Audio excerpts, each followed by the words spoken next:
Vaccine নেওয়ার আগে আমার প্রচন্ড ঠান্ডা লাগতো, ঠান্ডা লেগে যেত। কিন্তু এই ভ্যাকসিনটা নেওয়ার পর আমি দেখছি ঠান্ডাটা অনেক কম। আচ্ছা, হ্যাঁ, 70% কমে গেছে, অতটা ঠান্ডা লাগে না। আচ্ছা বেশ। তো আমরা কি আগে বাড়াবাড়ি হলে যে ওষুধ নিতে হতো বা এমার্জেন্সি বা কোনো ডাক্তারকে তাড়াতাড়ি দেখাতে হতো, সেই বাড়াবাড়িটা কি এখন অনেকটা আটকে গেছে? সেই জিনিসটা নেই, সেই জিনিসটা একেবারে আটকে গেছে। আমরা স্বাভাবিক কাজকর্ম সব করতে পারি? সবই করতে পারি আমি। আমি এই যে এপ্রিল মাসে রিটায়ার হয়েছি। আমি এখান থেকে প্রায় 15-20 মিনিট সাইকেল চালিয়ে যাওয়া আসা করতাম অফিস। আমি এপ্রিল মাসেই রিটায়ার হয়েছি।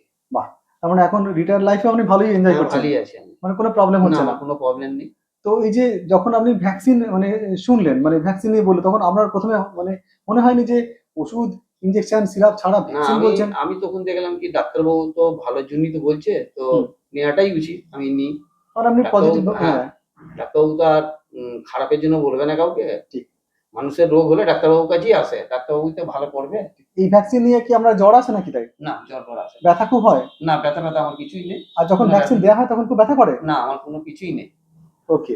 তাহলে ভ্যাকসিন নিয়ে কোনো সমস্যা সেরকম হচ্ছে না? সমস্যা নেই ভ্যাকসিন নিয়ে। এবার এই যে আমি একটা জিনিস আপনাকে জিজ্ঞেস করি, আপনার মতামতটা আমি চাই আরকি, যে আমরা যখন কোনো মানুষকে ধরুন ইনহেলার দিচ্ছি, আগে তো ইনহেলার নিতে গিয়ে অনেকের অসুবিধা হতো, অনেকে নিতে চাইতো না, বা এখনো অনেকে নিতে চান না ঠিকমতো বা বুঝতে চান না।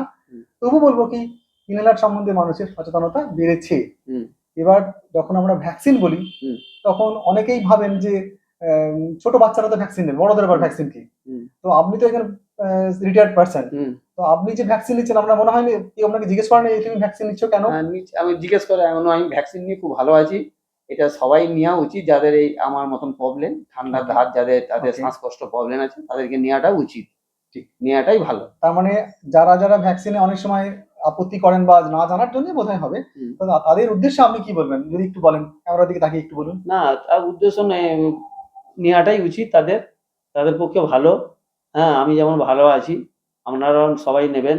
হ্যাঁ, যাদেরই এই প্রবলেমটা আছে, এটাই আমার বলা, এছাড়া অন্য কিছু না। ঠিক। তো যাই হোক, আমি একটা জিনিস বলি যে ভ্যাকসিন সম্বন্ধে যেটা মানুষের ধারণা, যেটা বললাম একটু আগেই, যে বাচ্চারা নেয়, কিন্তু একটা জিনিস যেটা ভ্যাকসিন নিই কেন? ভ্যাকসিন হচ্ছে একটা এমন একটা জিনিস যে প্রতিরোধ ক্ষমতা বাড়িয়ে দেয়, মানে প্রতিষেধক আমরা বলি। কারণ রোগ হওয়ার আগে নিতে হয়। রোগ হয়ে গেলে কি করবো? ওষুধপত্র, ইনজেকশন, অ্যান্টিবায়োটিক্স এগুলো লাগে, তো কেউ নেবুলাইজার লাগে শ্বাসকষ্ট রোগীদের ক্ষেত্রে, অনেক সময় ডাক্তারবাবু সেটা বিচার করেন। তাহলে রোগ হবার পরে কিন্তু ওই ওষুধপত্রগুলো, আর রোগ হবার আগে রোগ যাতে না হয়, বা হলেও যেন বাড়াবাড়ি জায়গায় না যায়, তার জন্য ভ্যাকসিন বলি আমরা। ওইটাই ভালো খুব। এক্স্যাক্টলি, রোগ হওয়ার আগেই ভ্যাকসিনটা নিতে হবে, নেওয়া উচিত। এই জন্য আমি রোগ হয়ে গেলে তখন ভ্যাকসিনটা নিয়ে তো কষ্ট হবে নিজের, তখন আমরা দিও না, দিয়ে লাভও হবে না। আগেই নিয়ে নেওয়াটাই ভালো। এই প্রসঙ্গে বলে, ভ্যাকসিন অনেক রকমের আছে। বড়দের ভ্যাকসিন নিতে হয়, এই ব্যাপারটা বড়দের মধ্যে অতটা জানাশোনা নেই, কিন্তু এখন আমাদের, আমি একটা দেখাচ্ছি, এটা ইম্পর্টেন্ট ব্যাপার, যে সম্প্রতি আমাদের একটা, এই যে দেখাই আমি, Indian consensus guideline on adult immunization, মানে এই অ্যাডাল্টদেরও যে ইমিউনাইজ করতে হয়, এই বিষয়ে সচেতনতা কিন্তু আমাদের দেশে অতটা ছিল না।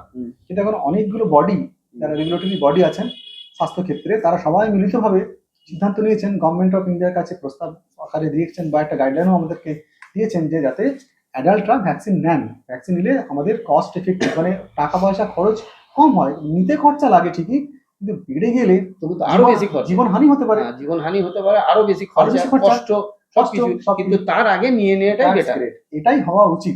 তো সেই জন্য আমি বলবো, এটা কিন্তু গাইডলাইনও রয়েছে, আর মানুষের সচেতনতা আস্তে আস্তে বাড়ছে। এই বাড়ানোর জন্যই আজকে আমরা বন্ধুদেরকে বলবো, যাতে করে তারাও এ নিয়ে একটু চর্চা করুন, ভ্যাকসিন নিন এবং সুস্থ থাকুন, চিকিৎসাও করুন, ইনহেলারও নেবেন।